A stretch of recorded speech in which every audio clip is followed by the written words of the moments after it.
évidemment, ça se passe en plusieurs temps et on ne travaille pas tout seul.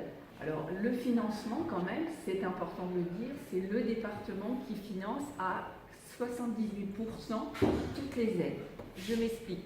Quand un enfant arrive au monde et qu'il est handicapé, il est pris en charge par une structure. Les parents, bien sûr, sont toujours très très ennuyés parce que malheureux, entre guillemets. Donc il y a des structures pour accueillir les bébés. Et à partir du moment où l'enfant a 3 ans et qu'il pourrait aller à l'école maternelle d'abord, eh bien là aussi, le département met en place des aides par l'intermédiaire de personnes, ce qu'on appelle des assistantes de vie scolaire, de façon à aider l'enfant à grandir et à essayer en tous les cas de pouvoir soit lire, écrire et tout. Et à chaque fois aussi, tous les vendredis et tous les mardis, on étudie un nombre considérable de dossiers parce qu'il y a des enfants qui sont petits, il y a des enfants qui vont à l'école, mais il y a aussi des jeunes adultes. Donc là, en ce qui concerne les jeunes adultes, nous avons des structures d'accueil. C'est-à-dire que ce sont des structures où il y a des personnes qui sont là pour s'occuper éventuellement des personnes, même si ce sont des adultes, quelquefois si c'est... Alors, il y a 2 sortes de handicaps, j'ai oublié de dire. Il y a l'handicap mental et l'handicap physique. À la limite, l'handicap physique, c'est un petit peu plus facile parce qu'on peut mieux leur expliquer et on fait en sorte que tout soit accessible. L'accessibilité, c'est un point très très important pour nos départements et on fait en sorte que toutes les structures qui sont construites et gérées par le département soient accessibles à tout le monde. Parce qu'à partir du moment où un handicapé peut accéder, tout le monde peut y aller. Donc on essaie toujours de faire comme ça. Alors ça correspond en termes financiers à 77% du financement du département. Le département, bien sûr, a une enveloppe puisqu'il collecte aussi l'impôt, mais 77% est destiné pour tout ce qui est handicap. Bien sûr, on ne travaille pas tout seul, je vous le disais tout à l'heure, nous travaillons tous les mardis et tous les vendredis avec l'éducation nationale. Parce que l'éducation nationale met aussi, et là c'est l'éducation nationale qui paie, qui met ce qu'on appelle, donc je vous disais, des assistantes de vie scolaire, pour aider des enfants qui ont quelquefois des difficultés à comprendre, certes, mais aussi des difficultés à s'exprimer et à rédiger quelque chose. Donc il y a quelqu'un qui vient aider l'enfant dans la classe. Alors, c'est pas toute la journée, bien entendu, parce que c'est pas possible. Et puis l'enfant, il a besoin aussi de se retrouver avec ses camarades. Mais en tous les cas, il y a quelqu'un qui vient l'aider pour le soutenir, pour donner une méthodologie.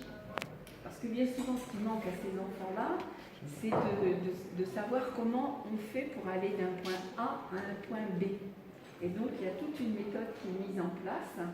Et on fait ça, je vous dis, je suis moi les mardis et le vendredi. Et quelquefois, quand je ressors de là, je me dis, bon sang, je pense que ceux qui se plaignent parce qu'ils ont des problèmes, eh ben, ils devraient venir voir dans les structures pour voir comment ça se passe pour ces enfants-là, mais aussi pour les adultes. Alors, pour les adultes, donc les enfants, c'est jusqu'à 18 ans. À partir du moment où ils ont 18 ans, ils passent au stade adulte. Et là, au stade adulte, bien souvent, on essaye de faire en sorte que ces enfants-là aient une allocation, qu'on appelle l'allocation adulte handicapé. Elle équivaut à peu près à 806 €, quelque chose comme ça. C'est pas beaucoup, certes, mais ça permet quand même aux personnes de se sentir aussi comme une personne, comme tout le monde. Alors, on a aussi des structures qu'on appelle des ESAT, c'est des établissements de santé et d'aide par le travail. Donc, il y en a deux d'ailleurs, à Hérouville-Saint-Clair. Et ces personnes-là, évidemment, elles ne travaillent pas 8 heures par jour. Elles n'ont pas forcément beaucoup de rendement, mais elles font des choses. Et nous, à la ville, on utilise, entre guillemets, cette structure-là. Quand on fait, par exemple, pour les personnes âgées, nous, on leur donne toujours un petit paquet de chocolat, des choses comme ça. Eh bien, on passe par cette structure-là pour justement remplir les petits sacs pour après pouvoir, alors on l'achète bien entendu. Donc voilà, il y a tout un panel comme ça de choses qui sont faites. Maintenant, pour les personnes qui sont vieillissantes, là aussi c'est un autre problème. Si vous voulez, on part du plus petit, du bébé, après le petit, le jeune et enfin l'adulte. Et pour les adultes, c'est toujours un problème. Parce qu'une personne qui a 60 ans ou 65 ans a la possibilité d'aller dans une maison de retraite. Mais une maison de retraite, à condition bien entendu, bien sûr si vous êtes en fauteuil c'est pas très grave, mais s'il y a un handicap très fort, là aussi c'est quelque chose qui est important.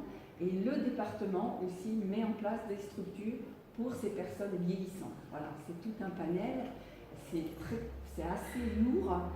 Et je vous dis, le budget du département, qui est quand même assez conséquent, il a une grosse part qui est utilisée pour toutes ces personnes-là. Et je crois que ces personnes-là nous le rendent bien. Enfin, moi, quand je vais les voir, parce que j'aime beaucoup aller voir les gens, je trouve qu'on se rend mieux compte de la difficulté de la personne quand on va les voir, quand on les sort aussi, parce qu'on fait des sorties quand même. Et donc, si vous voulez, on se rend mieux compte. Et je trouve que quand ils nous rencontrent et qu'ils peuvent nous dire merci, ils n'arrêtent pas de nous le dire parce que, voilà, et je dois dire que c'est ma récompense, entre guillemets. Je n'ai pas besoin d'autre chose, je n'ai pas besoin qu'on me dise des merci, mais quand je vois qu'ils sont contents et qu'ils me disent « Ah, on a passé une bonne journée, Sylviane, qu'est-ce que c'était bien ?» Voilà, donc c'est un peu compliqué quand même, effectivement, parce que quelquefois c'est très dur. Mais alors, on a aussi des enfants ou des personnes qu'on est obligé, entre guillemets, de mettre dans des structures qui sont sécurisées. Parce qu'il y a des fois des personnes qui sont tellement atteintes, entre guillemets, qui sortiraient, qui pourraient se faire écraser et tout.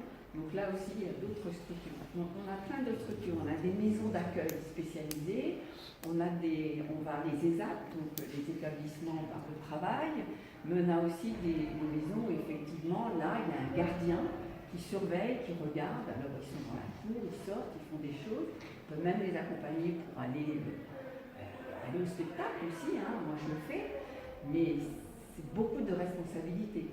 Donc, voilà. Et on manque quand même un petit peu de moyens. Et je rejoins ce que disait le monsieur, c'est vrai que le gouvernement devrait aussi en France nous permettre d'avoir un petit peu plus de subventions pour pouvoir aller encore plus loin. On fait, je pense, de très belles choses, mais c'est jamais suffisant, bien entendu. Vous savez que le nerf de la guerre, c'est l'argent, et que par conséquent, je crois que je terminerai là-dessus.